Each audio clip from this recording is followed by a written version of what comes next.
Banana and Bears Rugby Pod. Do you know what? My Spanish has started to disimprove with the amount of podcasts and stuff that I'm doing in English. I'm not even joking. Now, my foot injury hasn't helped because I spent so much time here doing nothing, trying to rest my foot, that I haven't been talking enough. And as well, like the amount of people I spoke to over the weekend, like, and podcasts as well, my Spanish has started to disimprove. So that'll show you now. Well, right. Well, that's a great way to start the podcast. Hey, hello everyone. How's it going? Welcome to what is now season 2 of Banana. We made it to a second season, Banana and Bears Rugby Podcast, albeit we have just jumped onto a following week. Because this season is going to be dedicated to the women's TikTok Six Nations. I had no idea.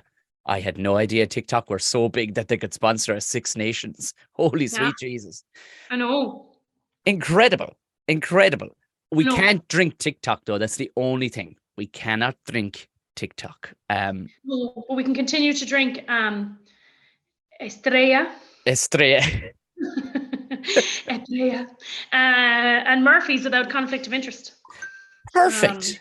Yes. So, I mean, like we said, we were going to, but before all that, I was actually, I get my woes out of the way. I was having a great week last week after Six Nations chat and all the rest of it, just going fine. And I got hit with a flu of some sort. I thought it was Jesus, what you going to say, hit by a car? Oh no, I've been hit by cars and it didn't hurt like this thing. I've been hit at least 4 times by cars and it didn't hurt. I don't know what kind of a dose I woke up Thursday morning with. I mean, I don't know what. I sweating out my ear holes. Like, I thought, here we go. So I tested both nostrils on several occasions. Didn't get the 2 blue lines. Or that'd be, I mean, I was pregnant. No.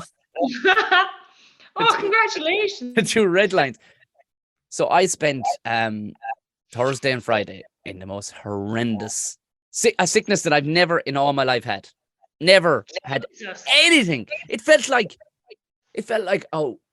exactly like the worst hangover you've ever had. But now, can you imagine it going? You haven't had any nice drink to create that. It just crept up in you. Somebody poured it into your pocket, walking home one evening, and it just, oh my! So I fought every bit of the way on Saturday with every kind of stripsel I could to have a very fun gig on Saturday night with the queen of stand-up comedy. Very good. Yeah, how did it go? Unbelievable. To watch royalty. She proved why she is the true, as I brought her on stage, I said the upstanding for the true queen of Irish stand-up comedy, and she proved it. She's like anybody who could even stuck their head in the door, which we couldn't. You couldn't have gotten a fag paper between the people inside there. That it was gloriously into sweaty. Right. It was a euphoric kind of mix of people didn't think to get out their phones. Do you know? It was just pure joy. 45 minutes of Deirdre O'Kane with her foot to the absolute effing floor. I mean, and through the floor, scraping off the ground. She was nuclear. She went nuclear. And it was because it was her birthday. I left a couple of gins up on the stage for her. She was like, now we're sucking diesel, Tommy. Wait, you basically hold my coat, Tommy. Wait, you see this. And it was like, wow. You just bow down to the queen. That's how you do it. That's how you does stand up. Unreal. Yeah, it was unreal just to witness it. Like, and I've opened for her a bunch, and we've had great gigs, but it was really. I knew she put sauce on that. Like, she came down to my club, and she knew she was the marquee signing of the season so far. Like, oh yeah, she came down and she was, oh Jesus, the paint was coming off the wall. Treat. Oh, people were just levitating going out the door, and my throat collapsed immediately as soon as we all said goodbye and walked out the doors. The stage health is an amazing thing, and that's why I was going. Oh, there is stage health. Like adrenaline is like, fuck it. We could bottle up adrenaline and sell it. Oh, we probably could. I'd say actually you can. Remember in Pulp Fiction when she died of the coke overdose and he injected her into the heart. That was adrenaline he shot her with, wasn't it? Oh yeah, you can do adrenaline shots. Well, look, I'm kind of thinking more of an everyday thing. I You know. know, Yes. If you could, it'd get you just over. to drink it in the morning, like you could just boil it up and put it, like get sachets of it. You know. If I could have had a sachet of it Thursday morning when I woke up with my my head like a sack of shite, it would have been amazing. But yes, it was great. And then I was meant to leave you a message going, but I should have actually tried to leave you a message on Sunday because it would have topped your misery message last week. Because Oh, if I Jesus, went to record, it would have sounded like, oh yeah, no. Anyway, I have to tell yeah. you, it was horrendous. How's the foot? Obviously, I mean, it's not fully mended yet, but you're heading to training and stuff, so at least you're keeping an eye on things. I am, but I'm coaching tonight. I won't be running on it now until next week. So it's still going to get another week of rest. I can walk grand, but I'm when you're kind of compensating a little bit, Yeah. which can then lead to further problems. So I just need to be careful with it. But it's good. It improved loads. I was using a crutch. Yeah. I finally got a crutch. Remember last week? Yeah, you borrowed one off a buddy. Yeah, so I was going around like an old lady, but grand, can walk away grand now, which is good, but it's still not 100%, so it still needs a bit of time. But yeah, jeepers. Oh yeah, I had planned to go to Madrid actually, but I changed my plans and I'm going to go this weekend because South Africa are playing Spain and USA are playing Canada on Saturday as well. So I'll have to fit in the Six Nations games around that. But I know loads of the girls, so I'm going to go over and see them play and visit them in Madrid and then watch the Six Nations around that. And Champions Cup is back this weekend as well. I actually did an interview in the paper yesterday here in Spain.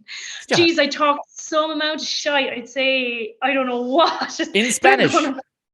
In Spanish, yeah. I don't know Lovely. what it's going to print in the newspaper, like could be anything. But they were asking kind of what's the biggest difference between rugby in Spain and rugby at home, and I was like, well, I think one of the things I can see is that the general understanding of the game isn't as strong here in Spain because there's no rugby on the telly.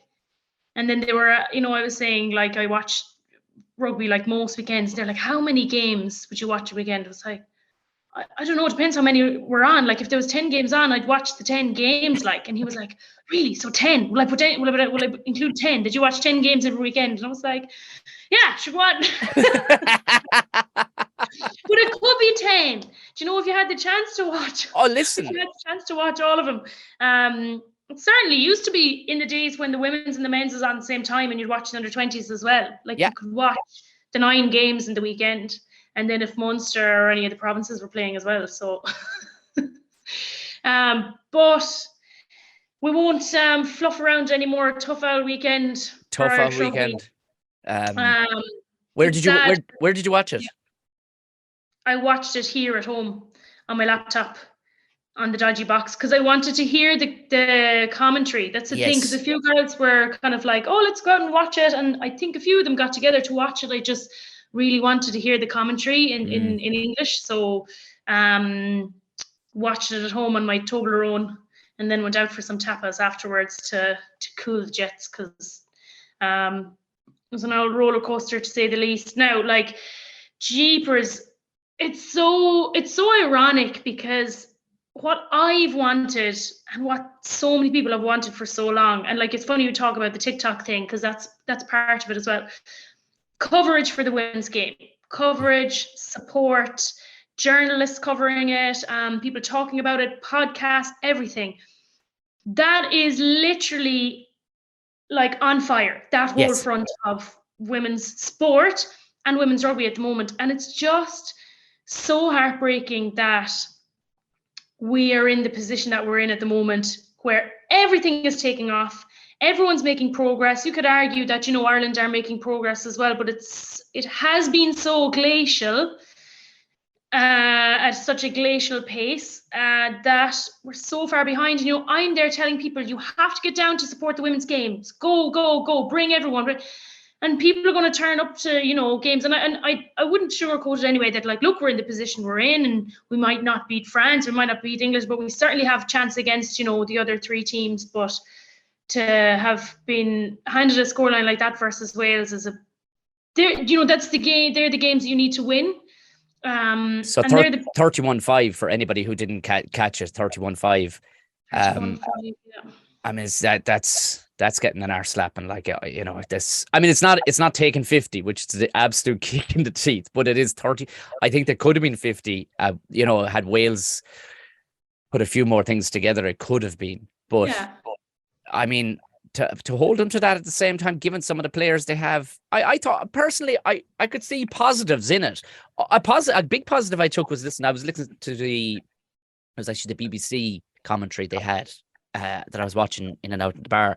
And what they were saying was like, and it brought my mind straight back. It was like 3 years ago, or was it 2 years ago? Like Wales were shipping 40 points. Yeah. So I mean, all people need to understand is it'll only take 2 years, really. There is a great groundwork here in groundworks in rugby.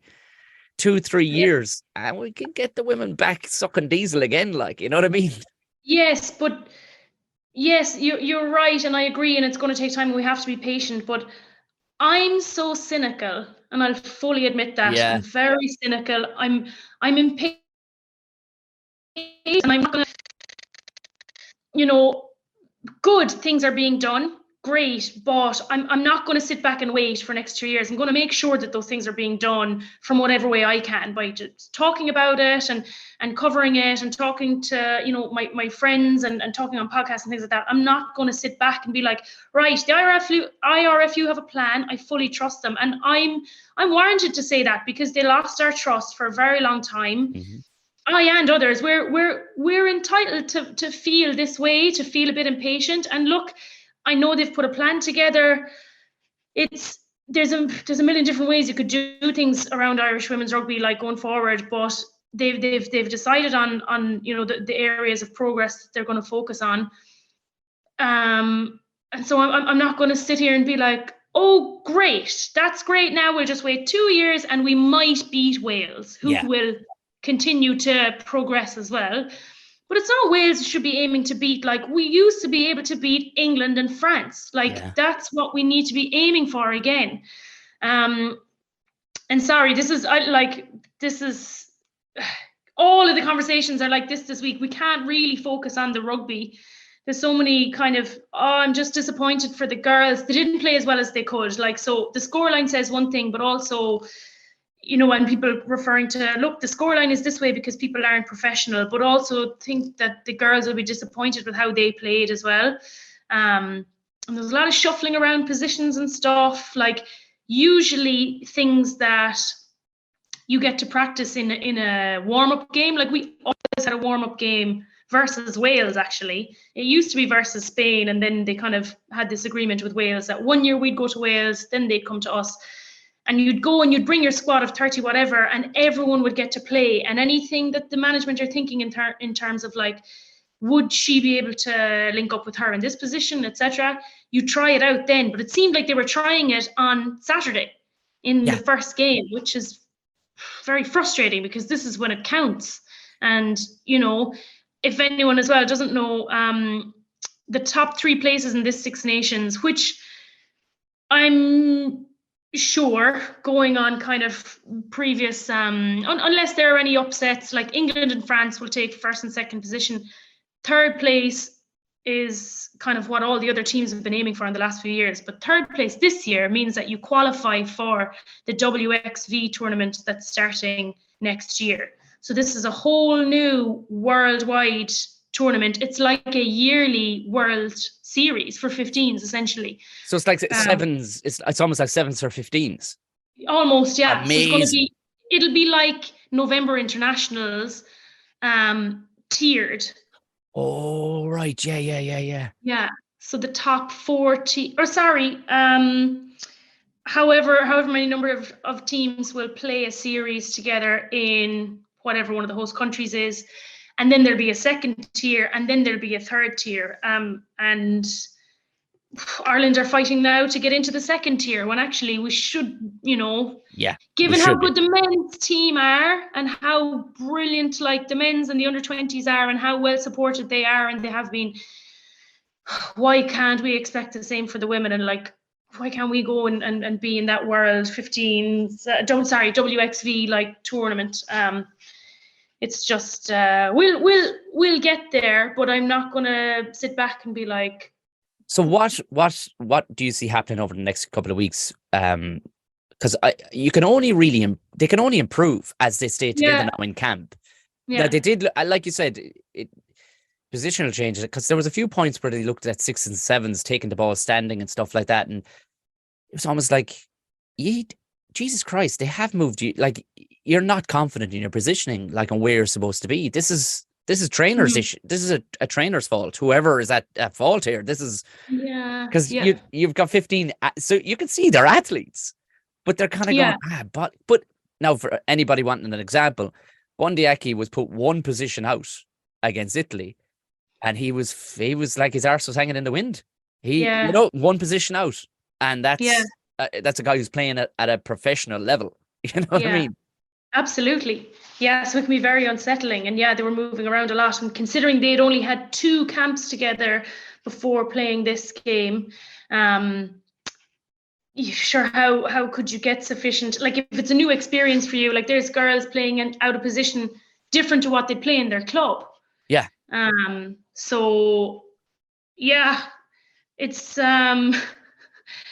but it's interesting, from Wales, and I was listening to, it was probably the BBC commentary, I don't know, because it was through a dodgy box, so like whatever. And they were talking about, the Wales contracts, and wow, they can really see it kind of, where they've come from and how far they've gotten and all the rest. But like, I was living with one of the Welsh players last year when they were giving out their contracts, and they were talking about contracts, and it was just so interesting to hear what they were being offered and who they were choosing to support. And it also wasn't like, they also haven't got it right fully. They made a lot of mistakes, very trial and error. They kind of, a very weird thing for Wales is that they seem to be rewarding players not rewarding the players that seem to deserve it the most, but rewarding the ones that they could bring up to the level of the others, if that makes any sense. But like, that's what they, trial and error in terms of giving out contracts. But you can see that it's although they've made mistakes and they were like not too happy with it, and they were kind of up and down, in and out, they've made serious progress. But I mean, you'd say, okay, the Welsh women got weird and shitty contracts. You go, okay, well, that is kind of indicative of Wales at the minute. The Irish women, no contracts at all. And they, on the other side, then they have probably 3 or 4 fellas who could be going for World Player of the Year. You're like, what in the name of Jesus, lads? What the Jesus? How did that fall? There are contracts. Ireland, some of the Irish players have contracts, but again, it was kind of messy. A lot of players had to turn it down, very much trial and error in terms of what was being offered, what players could accept. So there are some, mostly like the young players that are on full-time contracts now, but a lot of girls that had to turn it down because there would be a significant pay cut for them because they have established real careers. But look, I don't want to kind of hone in too much on stuff that's kind of typical. But typical women's rugby, there's always something else to talk about as opposed to the rugby on the pitch. Yeah. And then I actually was listening to people reviewing the Munster game. Munster played really badly, didn't they? Oh my God, yeah. I will say I absolutely missed it, but I was keeping an eye on it on Twitter because, again, I was so was I, and I know, and I saw the score and I was like, Jesus. So even these things continue to happen. Yeah. But at least I suppose there would be questions around Munster's development, how do they allow scores like that to happen, and where are they at, and what does it mean for their, especially when you look at, because it was a second string team, I suppose. And if you look at Leinster's second string team, I know we're always talking about Munster, Leinster, and Connacht and Ulster deserve to be brought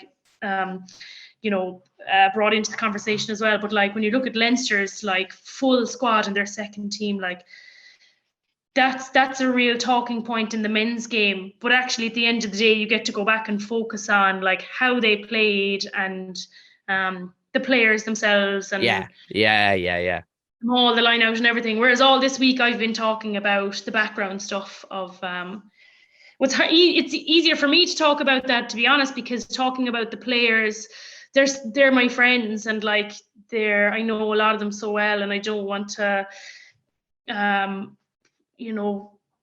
criticize them, even though they know themselves that if they miss a tackle, that's not international standard and that's not their own standards, and they'll be accountable to that. Like, but they don't need me being like, she misses tackles or whatever. I don't know, just as an example. Like, so it's almost easier for me not to talk about like how they play unless they play really well. Well, in all fairness, if you were trying to stop that girl, is she one of the... Cecilia Tuipulotu. I played with her. Is she of the Tuipulotus? The man Sam, is it? Is the other guy? The Scottish guy, no? In Scotland. They're definitely related. You ain't stopping that girl from 4 meters out. I know. she's only 19. Good God Almighty. Good God Almighty.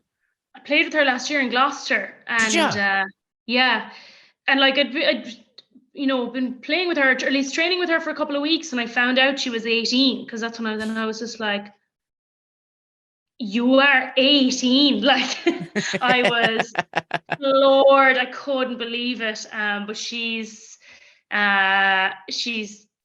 great, and she's so humble. Like, in her post-match interview, like the first thing she did was like thank the Lord, like real family, specific family values. Like, so I hope she can stay like injury free and stay on top of things, but like, jeepers, coming in at that level at 19, like, where is she going to be in however many years time? Like, it's just... But she played second row and back row for us in Gloucester, so even new stuff again for her to go into the front row. So like, fair play to her, and she got player of the match. Like, I also I loved the Irish try. Did you see the latch for the Irish try? Is it what is her name? Or the second row? I'm trying. Sam Monaghan. Is it Monaghan that went in over for the try? But I'm trying to think of the latch, the woman who latched onto her.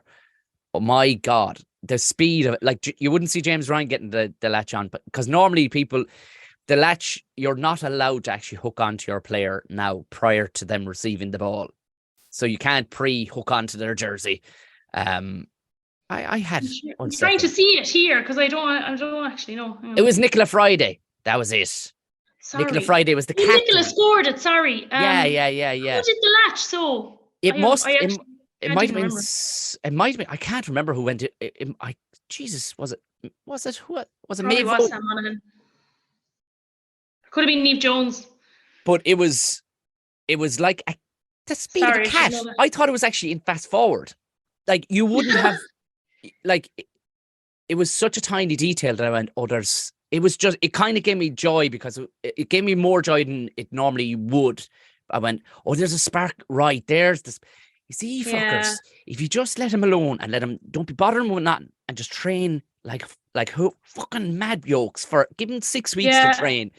Like, it was the speed of the latch, because this is a thing, right? And I know we're going to have a whole series called How to Rugby, but when you see the big tall second rows, you'll obviously, a lot of time, you'll see him quite close to the line waiting to receive the ball. Yeah. They're not allowed to have the person who's going to help them, i.e. shove their shoulder up their backside. They're not allowed to have them physically hold on to them. And if there is, they're only allowed one.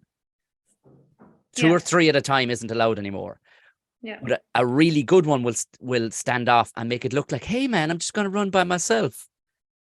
And they won't cover the person who's going to come in and latch. Well, Jesus Christ, the latch that came in so fast and so snaky that there was... I'm trying to see it.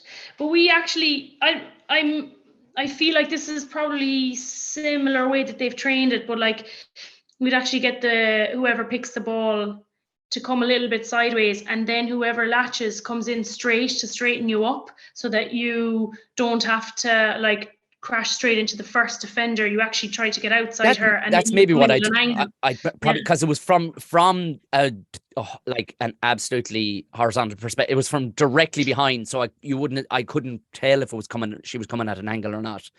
So that does make sense that she would have been able to latch in on a snaky way. But they locked in together like two magnets. Do you know what I mean? No. It was just a lovely, lovely latch, and hell or high water wouldn't have stopped her. It was such a lovely latch that there was something in that I went, oh, that's elite level stuff. That is now. That's not throw the arm around her there and drive into. It was real.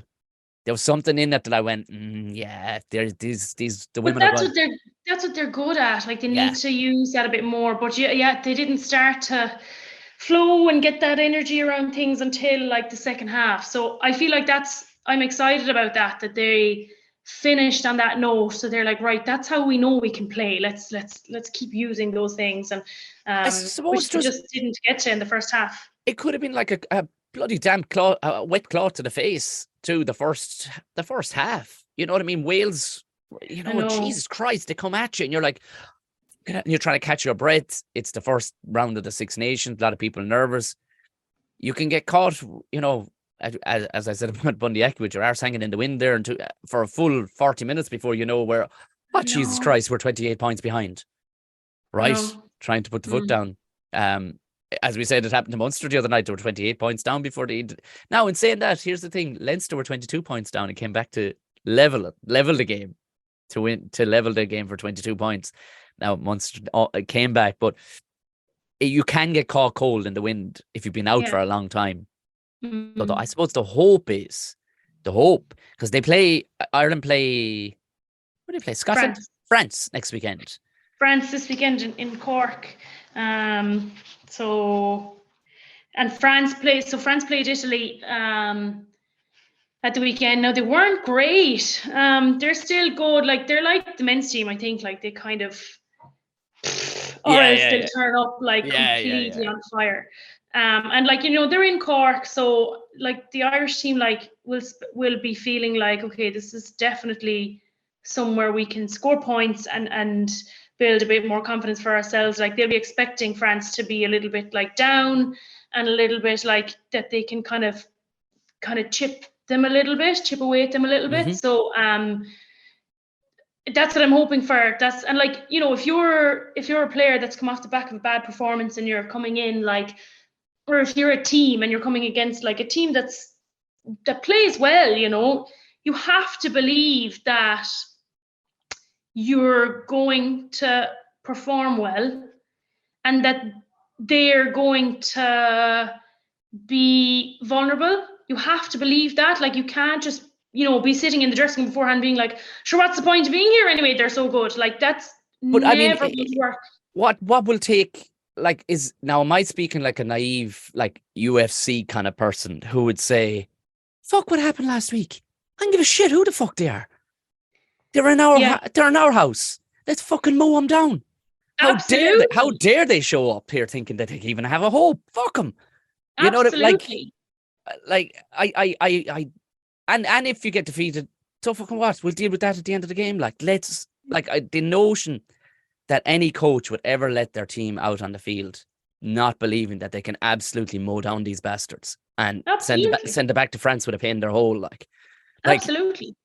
I'm sure they don't, but I would hate to imagine that to be, hey, give it your best shot, girls. If I that would really send me over the edge. Like, no, and like the players, and especially like Nicola, the captain, like that they wouldn't even cross their minds. You have to believe, like and not a case of like, oh, okay, I better start believing now. No, you genuinely believe like, okay, this is going to be a day for us, a good day for us and a bad day for them. Yeah. That's what Italy in the men's Six Nations have to believe every time. And they're disgusted when they lose. They're absolutely disgusted.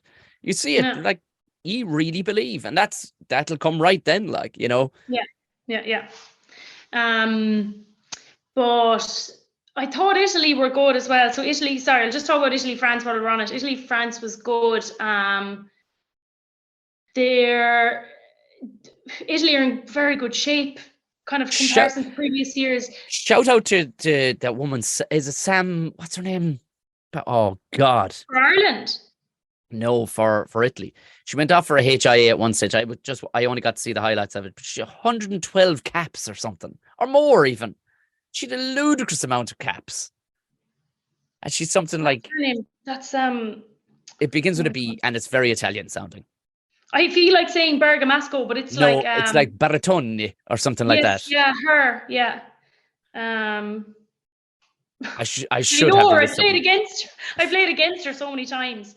I know she's yeah, because it sounds like she's never ever missed a game. Like, Jesus Christ. I know. Imagine having that experience. Yeah. But I'll come back to that in a minute.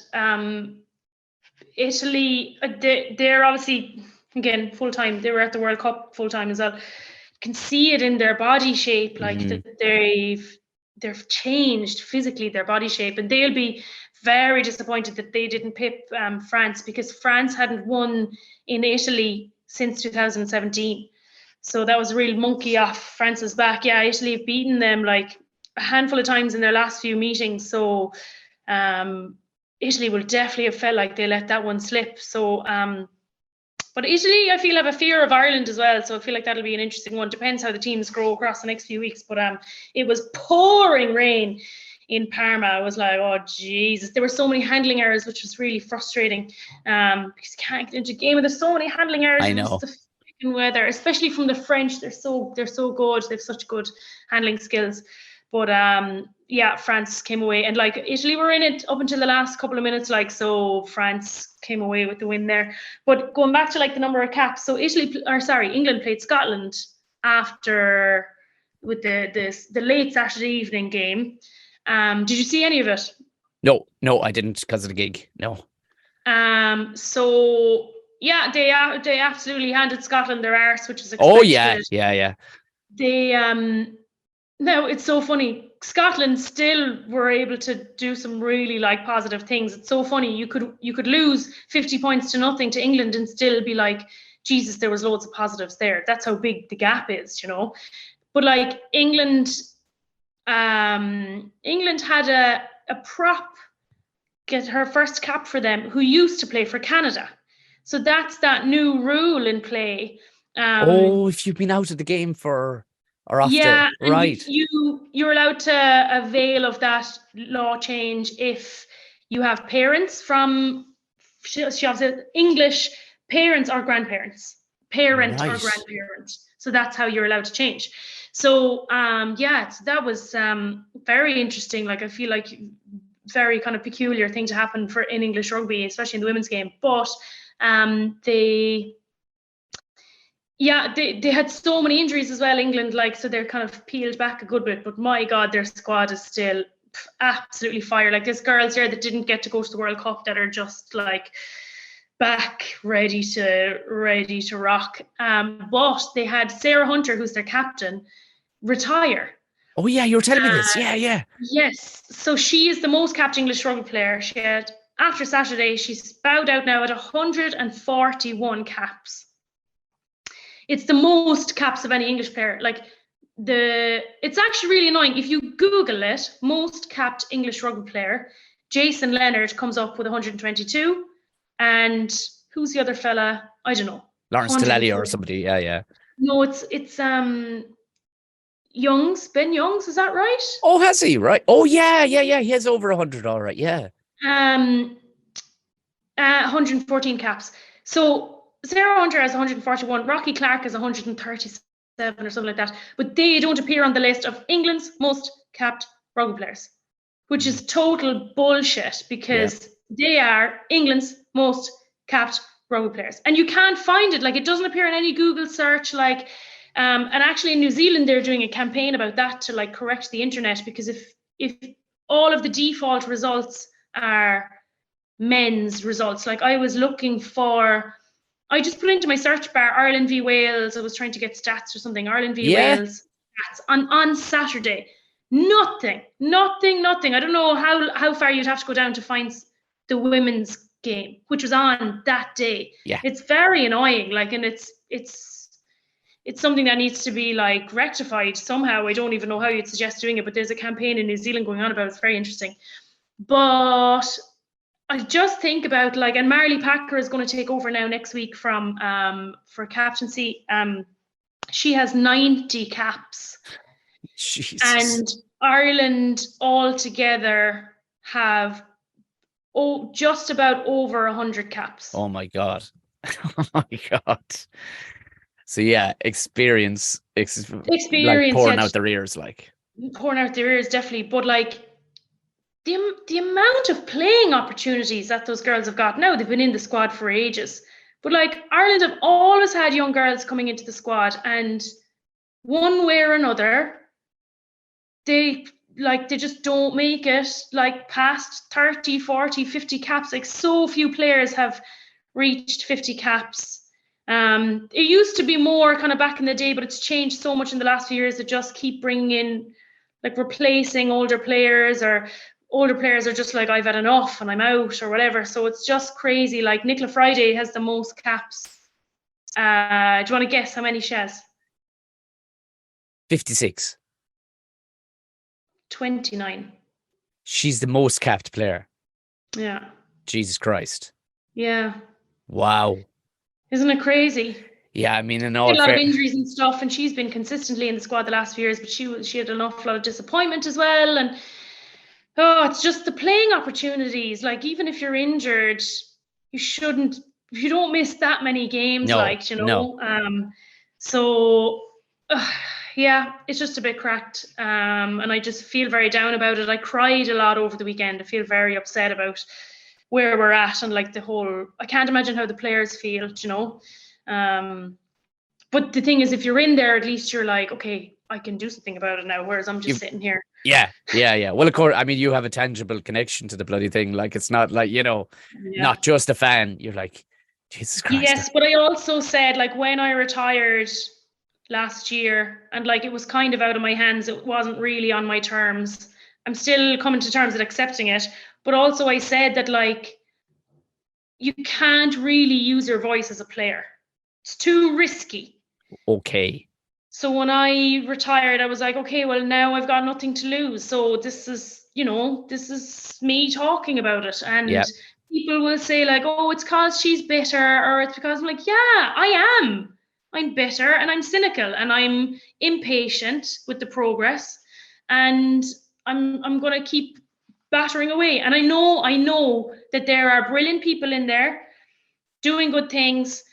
And there are also a lot of people that are harder to deal with and not as and need a push. But like, I'm backing those good people, and I'm still gonna say what I want to say. Yeah, of course. So, there's hardly anybody more qualified to talk about it, really. Like, I mean, I could sit here and bitch, moan, and complain, but I really don't know the insides and outsides of what should be happening. I just stand there going, but somebody just get out the fucking checkbook and sort this shit. Yeah. That's just get out the check. That's my answer to everything, really. It's like, just bust out the fucking checkbook.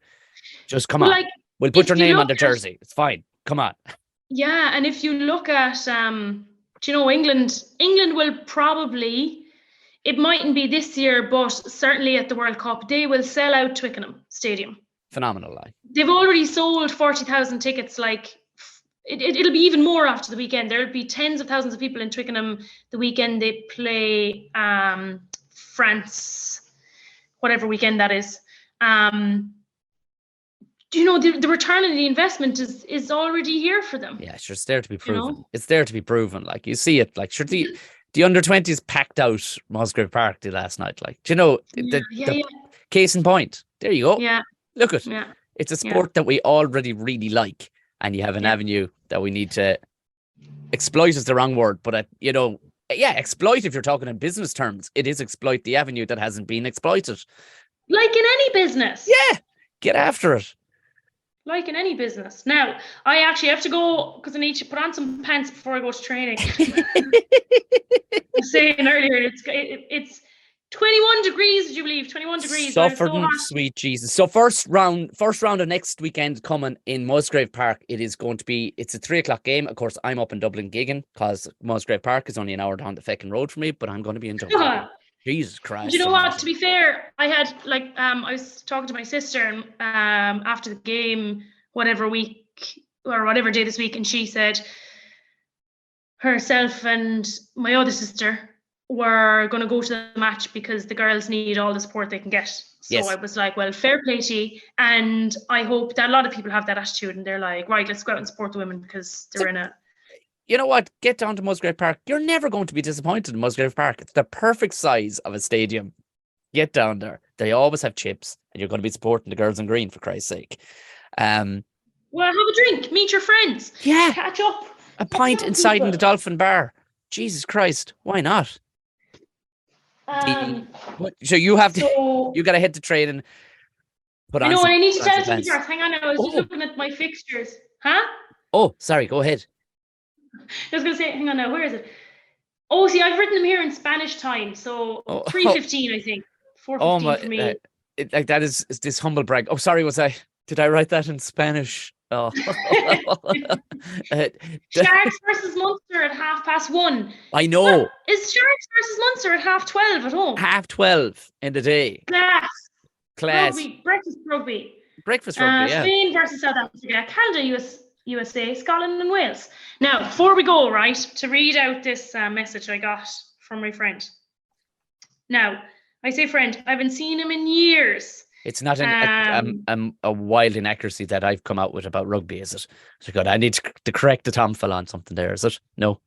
Or is it actually not? That's exactly what he said. Okay, fine. I'm okay with that. I like criticism. No, this came in from my friend Phil. Phil, who used to live in Vienna when I lived there. So haven't seen him since then, actually, which I don't even know what year that was, but a long time ago. He said, hey, Anna, I hope you're well. I just wanted to send a quick message to say that I'm absolutely loving, in capital letters, the podcast. It's become one of my absolutely must listens of the week. Thought you'd both like to know that my newborn also happens to be a fan. If I listen to the podcast during the night or early morning feeds, she settles right down when she hears both of your voices. So thank you for helping out a new dad.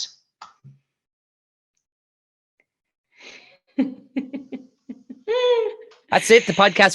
We peaked. We cannot do anymore. Sorry, Phil. That's actually the end of the podcast now. We said looking forward to the rest of your coverage and learning more about the women's site. So he's, getting into women's rugby now as default on the back of this as well. So I said, oh my God, I really needed this because I was in such a bad way over the weekend. And I said, we'll give the newborn a shout out. What's her name? And her name is Orla. Fantastic. Are they living in Vienna and he's named his child Orla? Or where are they living back in Ireland? No, he's actually from the UK, so I presume they're living in the UK at the moment. Well, fair play, and you named your child Orla. Fair play to you. Orla with a GH. So proper Orla. Oh, fair play to you. Good on you, Phil. Shout out to Orla. Well, what a time to start picking up rugby as a newborn. This is the perfect age. Just like a language, she'll know rugby better than anybody coming from a newborn. She'll be playing in Twickenham someday. Yeah. Playing for Ireland at Twickenham, it's just with a name like Orla, she'll get in there somewhere.